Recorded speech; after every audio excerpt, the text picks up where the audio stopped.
My uncle took our house, our money, our peace. Now I'm going to take everything away from him. I always knew my Uncle Paul was a snake. The kind that slithered into the family picture only when money was involved. When my dad got sick, Paul showed up out of nowhere, offering help, acting all generous, playing the loyal brother. But I saw right through it.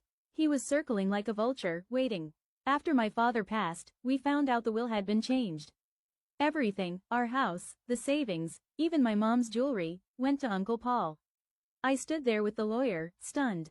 Paul just smiled that smug smile and said, "Your dad trusted me to take care of things. Don't worry, kid, you can stay here a little while." He kicked me and my mom out 3 weeks later. We moved into a cramped apartment on the edge of town. My mom cried every night. I didn't, I couldn't, I was too busy making plans. Over the next 2 years, I studied law.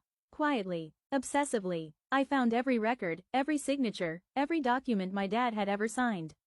Something didn't feel right, and eventually, I found it, buried in the notary archives. A forgery. Paul had changed the will 2 weeks before my dad died, when my dad was so drugged up from chemo he couldn't even hold a pen. But Paul had made one mistake. He'd backdated it, forgetting the hospital had records showing my dad was unconscious that day. I hired a lawyer with the little money I had saved. We filed the case quietly, and when the court date came, I showed up with receipts, literal ones. Video footage, signatures, medical records, even a witness, Dad's nurse.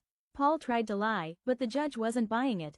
2 months later, the house was ours again. The bank accounts frozen. Paul was under investigation for fraud and elder abuse.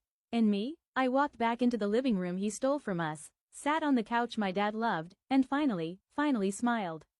My mom hugged me, crying again. But this time, it wasn't from pain. "You did it," she whispered. "No," I said, "we did. He messed with the wrong family.